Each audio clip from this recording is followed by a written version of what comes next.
வணக்கம். தலைவர்கள் வரலாறு. பெயர் மு. கருணாநிதி. இயற்பெயர் தட்சிணாமூர்த்தி. பிறப்பு ஜூன் 3, 1924. இறப்பு ஆகஸ்ட் 7, 2018. பெற்றோர் முத்துவேலர், அஞ்சகம் அம்மையார். புத்தகங்கள்: குறளோவியம், நெஞ்சுக்கு நீதி, தொல்காப்பிய உரை, சங்கத் தமிழ், பாயும் புலி, பண்டாரக வன்னியன், ரோமாபுரி பாண்டியன், தென்பாண்டி சிங்கம், வெள்ளிக்கிழமை, இனியவை 20, சங்கத் தமிழ், பொன்னர் சங்கர், திருக்குறள் உரை, மேடையிலே வீசிய மெல்லிய பூங்காற்று. வகித்த பதவி: அரசியல்வாதி, தமிழக முன்னாள் முதல்வர், கவிஞர்.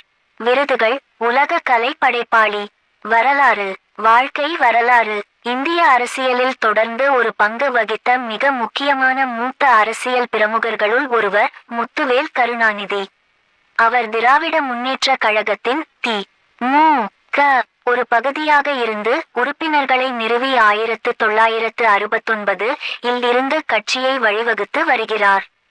சமூக பணியில் அவருக்கு இருந்த பேரார்வமே தமிழ்நாட்டின் தலைச்சிறந்த முதலமைச்சராக அவரை செயல்பட வைத்தது. 60 ஆண்டுகளாக அரசியலில் தொடர்ந்து ஒரு வலிமையான சக்தியாக இருந்து தனது கட்சி உறுப்பினர்களையும் ஆதரவாளர்களையும் திறம்பட வழிநடத்துகிறார். எம். கருணாநிதி அவர்கள் அன்போடு மக்களால் கலைஞர் என்று அழைக்கப்படுகிறார். தமிழ்நாட்டு அரசியலில் தனக்கென ஒரு இடத்தை தக்கவைத்து அசைக்க முடியாத ஒரு சக்தியாக விளங்குகிறார். தமிழ் இலக்கியத்தில் அவருடைய இலக்கிய பங்களிப்பை தவிர சமூகத்தில் உள்ள ஏழை எளியவர்களின் நலனுக்காகவும் தன்னை அர்ப்பணித்துக் கொண்டார். தனது அரசியல் வாழ்க்கையில் கருணாநிதி அவர்கள் சமூக பொருளாதார நிலைமைகளின் வளர்ச்சிக்காகவும் சீர்திருத்தத்திற்காகவும் போராடினார். அவருடைய ஆட்சியின் போது கொண்டு வரப்பட்ட தமிழ்நாடு இலவச காப்பீட்டு திட்டம் தமிழக ஏழை எளிய மக்களுக்கு ஒரு வரமாக இருந்தது. மாநில பொருளாதார வளர்ச்சியை மேம்படுத்துவதற்காக தொழில்துறையில் பல சீர்திருத்தங்களை கொண்டு வந்தார். பிறப்பு: கருணாநிதி அவர்கள் திருக்குவளை என்ற சிறிய குக்கிராமத்தில் ஜூன் 3, 1924 முத்துவேலர் மற்றும் அஞ்சகம் அம்மையார் தம்பதிகளின் மகனாக பிறந்தார். ஆரம்ப வாழ்க்கை. அவருடைய பெற்றோர்கள் இருவரும் மிகவும் எளிமையான பின்னணியில் இருந்து வந்தவர்கள். அவரது தாயார் ஒரு ஏழை குடும்பத்தில் இருந்து வந்தவர். வறுமையின் காரணமாக அவரது இளமை காலத்தில் ஒரு கோவிலில் நடன கலைஞராக இருந்தார். கருணாநிதி அவர்களின் இயற்பெயர் தட்சிணாமூர்த்தி. பின்னர் அவர் தனது பெயரை முத்துவேல் கருணாநிதி என்று மாற்றிக்கொண்டார். அவரது குழந்தை பருவமும் ஆரம்ப கல்வியும் திருப்திகரமாக இல்லாத போதிலும் அவர் தமிழ் இலக்கியத்தின் மீது மிகவும் பற்றுடையவராக இருந்தார். தொழில். தமிழ் இலக்கியத்தில் ஆர்வம் கொண்ட அவர் தமிழ் திரையுலகில் கதை, வசனம் எழுதுபவராக இருந்தார். அவருடைய திரை வசனங்கள் மூலம் அர்த்தமுள்ள சமூக செய்திகளை வெளிப்படுத்த முயன்றார். அவரது கதைகளனைத்தும் விதவை மறுமணம், ஜமீன்தார் முறையை ஒழித்தல், மத பாசாங்குத்தனத்தை ஒழித்தல், தீண்டாமை அழிப்பு மற்றும் சுயமரியாதை திருமணம் ஒழிப்பு போன்றவற்றை சார்ந்தே இருக்கும்.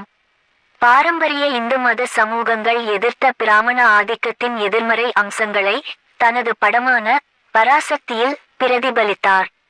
பல சர்ச்சைகள் இருந்தாலும் இப்படம் பரவலான விளம்பரம் பெற்று மாநிலத்திலுள்ள அனைத்து பார்வையாளர்களாலும் ஏற்றுக்கொள்ளப்பட்டது. அவர் திரைக்கதையில் உள்ள மரபுசாரா கருப்பொருள்களே அவரை அக்காலத்தில் மிகவும் பிரபலமாக்கியது.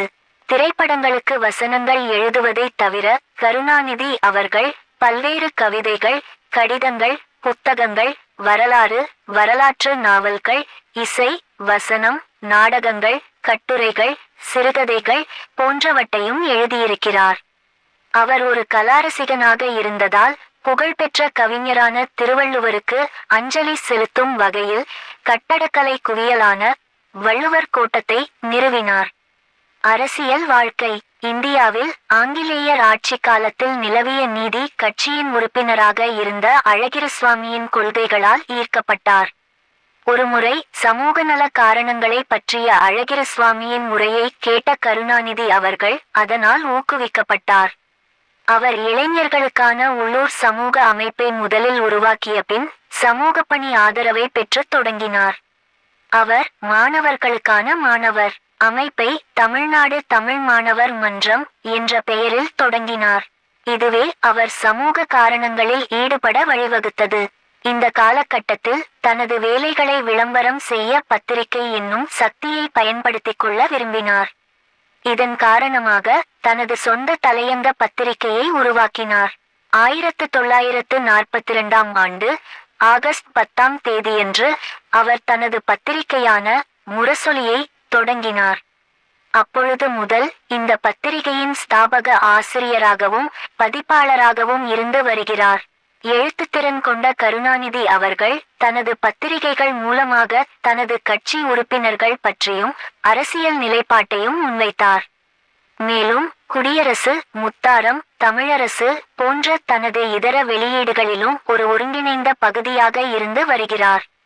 கள்ளக்குடியில் ஹிந்தி மொழிக்கு எதிர்ப்பு தெரிவிக்கும் வகையில் கருணாநிதி அவர்கள் ஒரு போராளியாக பங்கேற்றார். இதுவே அவரது அரசியல் வாழ்க்கையில் ஒரு பெரும் திருப்புமுனையாக இருந்து அவரை ஒரு முக்கிய தலைவராக உருவெடுக்க செய்தது. 1957இல் அவர் திருச்சிராப்பள்ளி மாவட்டத்திலிருந்து முதல் முறையாக மாநில சட்டமன்ற உறுப்பினராக தேர்ந்தெடுக்கப்பட்டார். 1961இல் தி.மு.க. கட்சியில் சேர்ந்தார். பின்னர் அதன் பொருளாளராகவும் நியமிக்கப்பட்டார். அடுத்த ஆண்டில் எதிர்க்கட்சி தலைவரானார். 1967இல் திமுக கட்சி ஆட்சிக்கு வந்தபோது கருணாநிதி அவர்கள் ஒரு சக்தி வாய்ந்த செல்வாக்கு நிலைக்கு உயர்ந்தார். 1967இல் தமிழ்நாடு முதலமைச்சராக பணியாற்றிய அண்ணாதுரை அவர்கள் திடீர் மரணம் அடைந்ததால் பதவி பொறுப்பை தொடர முடியவில்லை. 2 ஆண்டுகளுக்கு பின் அண்ணாதுரை வகித்த தலைமையமைச்சர் பதவியை மு. கருணாநிதி அவர்கள் ஏற்றார்.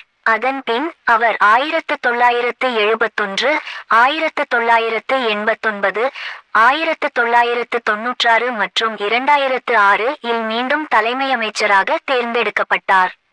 87 வயதான மு. கருணாநிதி அவர்கள் திமுக கட்சியின் ஆணிவேராக மட்டுமல்லாமல் தமிழ்நாட்டு மாநில அரசியலிலும் ஒரு முக்கிய பங்கு வகிக்கிறார். சாதனைகள். கருணாநிதி அவர்கள் 1970இல் பாரிஸில் நடந்த உலக தமிழ் மாநாட்டின் ஒரு கௌரவ உயர் பதவியாளராக இருந்தார். 1987இல் அவர் மலேசியாவில் நடந்த உலக தமிழ் மாநாட்டை தொடங்கி வைத்தார். 2010க்கான உலக தமிழ் செம்மொழி மாநாட்டின் அதிகாரபூர்வமான கருப்பொருள் பாடலை உருவாக்கும் பொறுப்பை ஏற்றார். இதன் பின்னணி இசையை ஏ.ஆர். ரகுமான் அமைத்தார். தமிழ் இலக்கியத்தில் தனது இலக்கிய பங்களிப்பை தவிர கருணாநிதி அவர்கள் தனது மக்கள் நலனிற்காக தனது ஆதரவை நீட்டித்தார். மாநிலத்தின் வளர்ச்சிக்காக கிராமப்புறங்களில் ஒடுக்கப்பட்ட மக்களுக்காக இலவச காப்பீடு திட்டங்கள், தொழில்மயமாக்குதலுக்கான நடவடிக்கைகள் பலவற்றையும் மேற்கொண்டார். சமூக நலன்களை நோக்கி இன்றும் அவருடைய வேலை தொடர்கிறது. டி துறையை மாநிலத்தில் வரவேற்கும் விதமாக அவருடைய பதவி காலத்தில் டைடல் மென்பொருள் பூங்காவை உருவாக்கினார். ஒரகடத்தில் புதிய டிராக்டர் உற்பத்தி செய்யும் செல்லை தொடங்கினார். மஹிந்திரா மற்றும் நிசான் உள்ளிட்ட நிறுவனங்கள் இந்த அமைப்பின் கீழ் செயல்படுகிறது. தனிப்பட்ட வாழ்க்கை. கருணாநிதி அவர்கள் 3 முறை திருமணம் செய்து கொண்டார். முதல் மனைவியான பத்மாவதி அவர்களுக்கு எம்.கே. முத்து என்று ஒரு மகன் பிறந்தார். அவரது முதல் மனைவி திருமணமான சில ஆண்டுகளிலேயே மரணமடைந்தார். கலைஞரின் 2வது மனைவியான தயாளு அம்மாளுக்கு பிறந்தவர்களே அழகிரி, ஸ்டாலின், செல்வி மற்றும் தமிழரசு. அவரது 3வது மனைவியான ராஜாத்தியம்மாளுக்கு பிறந்தவர் தான் கனிமொழி. விருதுகள். அண்ணாமலை பல்கலைக்கழகம் இவரை கௌரவித்து டாக்டர் பட்டம் வழங்கியது. தமிழ் பல்கலைக்கழகம் அவரது படைப்பான தென்பாண்டி சிங்கம் என்ற புத்தகத்திற்கு ராஜா ராஜன் விருதை வழங்கியது. தமிழ்நாட்டு கவர்னரும் மதுரை காமராஜர் பல்கலைக்கழக வேந்தரும் அவருக்கு டாக்டர் பட்டம் வழங்கி கௌரவித்தனர். தமிழ்நாடு முஸ்லிம் மக்கள் கட்சி அவருக்கு முஸ்லிம் சமூக நண்பர் என்ற பட்டத்தை வழங்கியது. நன்றி.